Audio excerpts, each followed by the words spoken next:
جی السلام علیکم گائز، ایک نئے ولاگ کے ساتھ میں فہد بھائی تے ساما چودھری صاحب ہمارے ایک دفعہ پھر سے آ چکے ہیں. میڈم ان کا انٹرویو لینا ہے ایجوکیشن کے حوالے سے. اچھا جی، اینڈ انٹرویو آگے جو ہمارا ایک دفعہ پھر سے ساما چودھری صاحب ہمارے ساتھ موجود ہیں.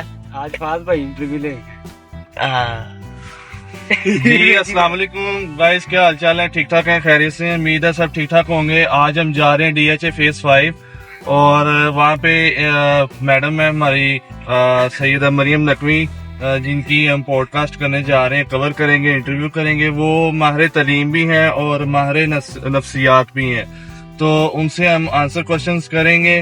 ٹھیک ہے، اور کوشش کریں گے کہ ہماری پوڈ کاسٹ تھوڑی لمبی ہو اور لوگوں کو ایجوکیشن کے حوالے سے جو ان کے کوشچن آنسرز ہوتے ہیں وہ ان کو ان کے جواب مل سکیں.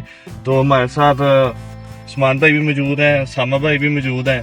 تو انشاءاللہ لوکیشن پہ پہنچ کے تو پھر آپ کو جو ہے دیتے ہیں نیکسٹ پارٹ. ٹھیک ہے، تھینک یو. چلتے ہیں پھر وہاں لوکیشن میں جا کر. ساما بھائی آپ کچھ کہنا چاہیں گے؟ میں گانا چاہ رہا ہوں، مجھے سون دے اوپر ہی نکل رہا ہوں. سویا سفر ہے لمبا. ہاں جی، پھر سفر لمبا ہے، تسی سوئیو، پھر گھنٹے ڈیڑھ تک تہاڈوں چک دینے ہیں. ٹھیک ہے، اوکے سر.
جی السلام علیکم گائز، کیا حال چال ہیں؟ ٹھیک ٹھاک ہیں؟ خیریت سے ہیں؟ امید ہے سب ٹھیک ٹھاک ہوں گے، خیریت کے ساتھ ہوں گے. آج ہم آ چکے ہیں میڈم سیدہ مریم نقوی صاحبہ کے پاس، جو کہ ماہر تعلیم ہیں، اور میں چاہوں گا کہ یہ اپنا انٹروڈکشن آپ کو خود کروائیں.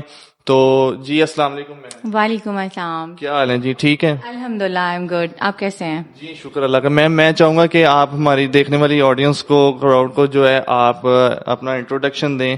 میں تو آپ کو جانتا ہوں بہت اچھے طریقے سے، پہلے بھی آپ ہمارے بلاگ میں آ چکی ہیں، تو میں چاہوں گا کہ آپ ہمارے دیکھنے والوں کو ذرا خود انٹروڈکشن دیں اپنا. Thank you.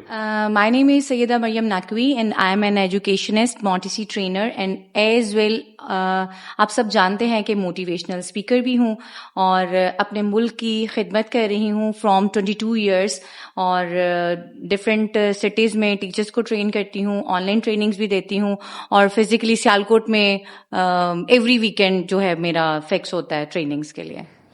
اچھا میم، میں آپ سے تعلیم کے حوالے سے بات کرنا چاہوں گا، کچھ کوشچنس کرنا چاہوں گا کہ ہمارے تعلیم کا جو نظام ہے، جیسا کہ ہم سب جانتے ہیں، کچھ اتنا خاص نہیں ہے. تو میں ایک بالکل سٹارٹ سے بات سٹارٹ کروں گا کہ بچے کو کس عمر میں جو ہے وہ اسکول میں داخل کروانا چاہیے، کس ایج میں اس کو اسکول جانا چاہیے، کب اس کو قدم باہر رکھنا چاہیے؟ بہت اچھا کوشچن ہے، جو کہ میں نے اپنے بہت سارے انٹرویوز میں یہ بات بتائی ہے. بچے کو 3 ایئرس کا اسکول میں ہونا چاہیے. بیسیکلی بہت سارے ایجوکیشنسٹ کہتے ہیں کہ 5 ایئرس کا جو بچہ ہے وہ اسکولنگ اس کی اسٹارٹ ہونی چاہیے، بٹ یہ اپلائی کیا جاتا ہے ابراڈ میں.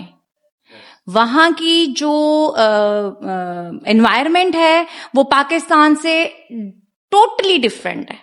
ہمارے گھروں کے ماحول اور ہوتے ہیں، اسکولس کے ماحول اور ہوتے ہیں, گھروں کی لینگویج اور ہوتی ہے, اسکولس کی لینگویج اور ہوتی ہے. جبکہ ابراڈ میں وہ کہتے ہیں 5 یا 7 ایئرس کا بچہ جانا چاہیے, کیونکہ وہ سب کچھ گھر میں بچے کو تیار کروا کے بھیجتے ہیں, انہیں لینگویج ایشو نہیں آتا. ہمارے پاکستان میں 1947 سے لے کے ٹل ناؤ 2024 تک we are facing the problems in English language.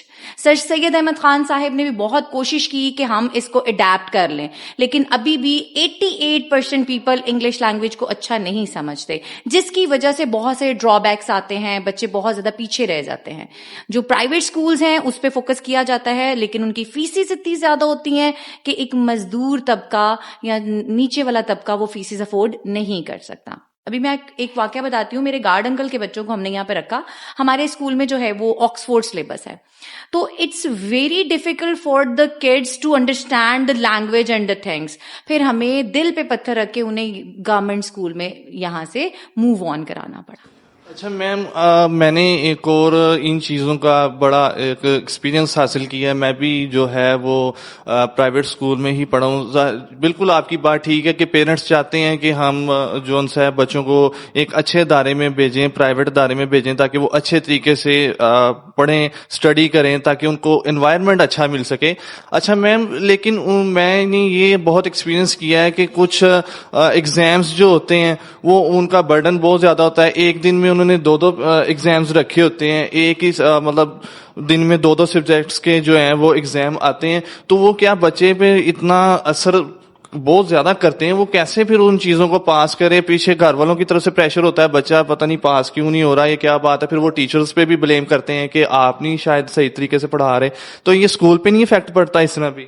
بہت بہت اچھا کوشچن کیا آپ نے. میں آپ کو ایک بات بتاؤں کہ ابھی ریسنٹلی ایک بچہ بہت انٹیلیجنٹ ہے, oral paper I was conducting by my self, اور وہ پریشر میں تھا. جب میں باقی بچوں سے سن رہی تھی, happily he was replying. When I came over to himself نا, he was like blank.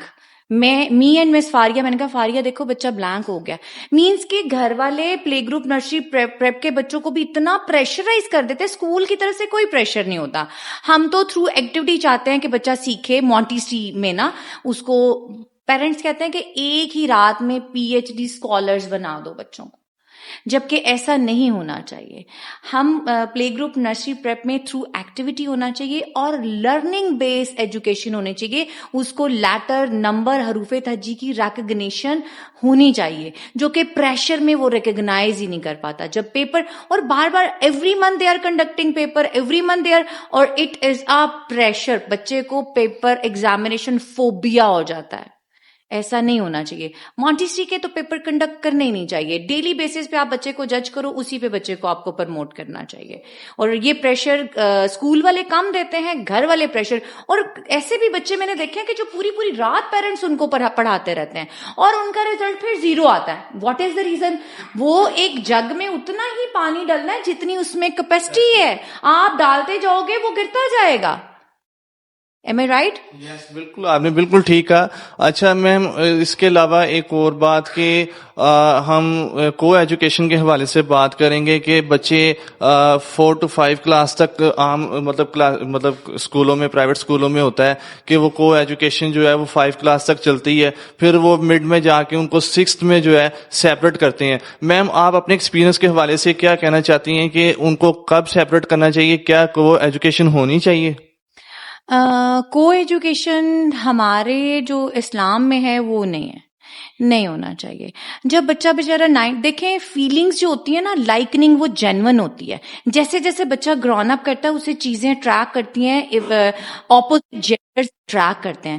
Sense develop سے پہلے ہی کلاسز سیپریٹ ہونی چاہیے. ہمیں اسکول میں بھی اسلامک پوائنٹ آف ویو کو لے کے چلنا چاہیے. تو پلے گروپ نرسری پریپ میں اتنا کچھ خاص نہیں ہوتا, بچے کا سینس ڈیولپ نہیں ہوتا کہ what is a girl, who is a girl and who is a boy. تو اس کے بعد 1 کلاس سے آنورڈ ہماری سیپریٹ ایجوکیشن ہونی چاہیے گرلز اینڈ بوائز کو لے کے.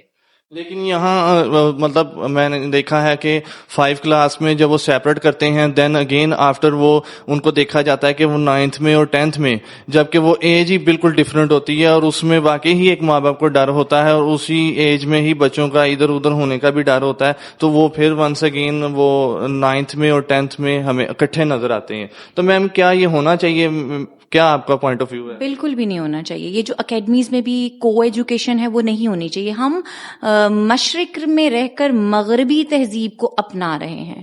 تو میری ریکویسٹ ہے, پیرنٹس بھی بڑے کانشیس ہوتے ہیں. دیکھیں ہم گھر میں اسلامی جو پوائنٹ آف ویو سے بچے کی تربیت کر رہے ہوتے ہیں, وہاں جا کے وہ پھر گاسپس کر رہے ہوتے ہیں, مل کے بیٹھ رہے ہوتے ہیں. میں نے پہلے بھی ایک پوائنٹ رائز کیا کہ میرا بیٹا 18 ایئرس کا ہے, میں نے اس کی شادی کر دی ہے. اسلام کہتا ہے کہ جب آپ کا بیٹا اور بیٹی بالغ ہو جاتے ہیں تو آپ ان کی شادی کر دیں. تو قرآن پاک میں اس بات پہ کیوں زور دیا گیا ہے؟ اس کے پیچھے کوئی نہ کوئی سالڈ ریزن ہوگی.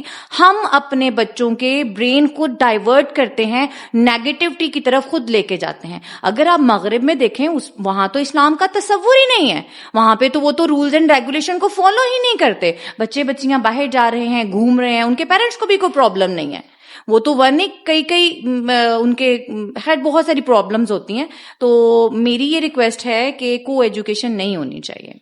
اچھا میم, میں ایک اور بات پیرنٹس کے حوالے سے بھی کرنا چاہوں گا کہ مطلب 9th میں ایک فرسٹ اسٹیپ ہمارا ہوتا ہے کہ ہم نے اس میں سائنس سبجیکٹس کی طرف جانا ہوتا ہے, یا ہم نے کمپیوٹر سائنس کی طرف جانا ہوتا ہے, یا کچھ بچے ہوتے ہیں جو بالکل ڈل ہوتے ہیں, مطلب ان کو نہیں اتنا انٹرسٹ ہوتا, تو وہ ہوتے ہیں آرٹس کی طرف آنا چاہتے ہیں. تو پیرنٹس ان کو پریشرائز کرتے ہیں کہ you have to do this, you have to choose this one.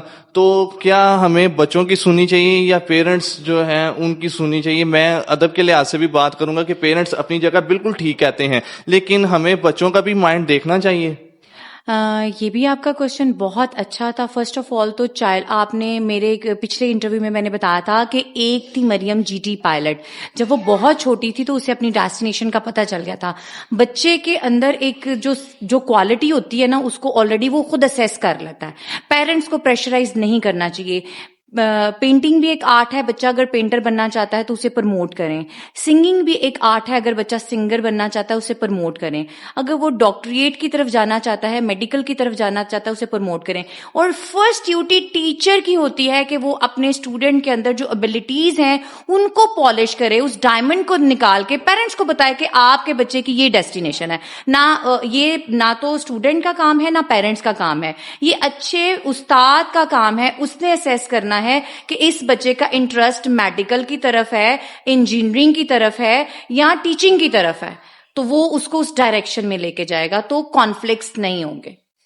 جی بالکل میم, آپ نے بالکل بات ٹھیک کی ہے کہ پیرنٹس کو بالکل بھی پریشرائز نہیں کرنا چاہیے, لیکن بچے وہاں پریشرائز ہوتے ہیں. اور کچھ ایسے بھی پیرنٹس میں نے دیکھے ہیں جن کی بالکل بھی توجہ اپنے بچوں کی طرف نہیں ہوتی, لیکن ان کے بچے CSS کر جاتے ہیں اور کافی اچھے آفیسرز بن جاتے ہیں, کامیاب ہو جاتے ہیں. کیا میم آپ کو لگتا ہے کہ اس طرح کے بچے کامیاب ہوتے ہیں تو ہونا چاہیے ان کو؟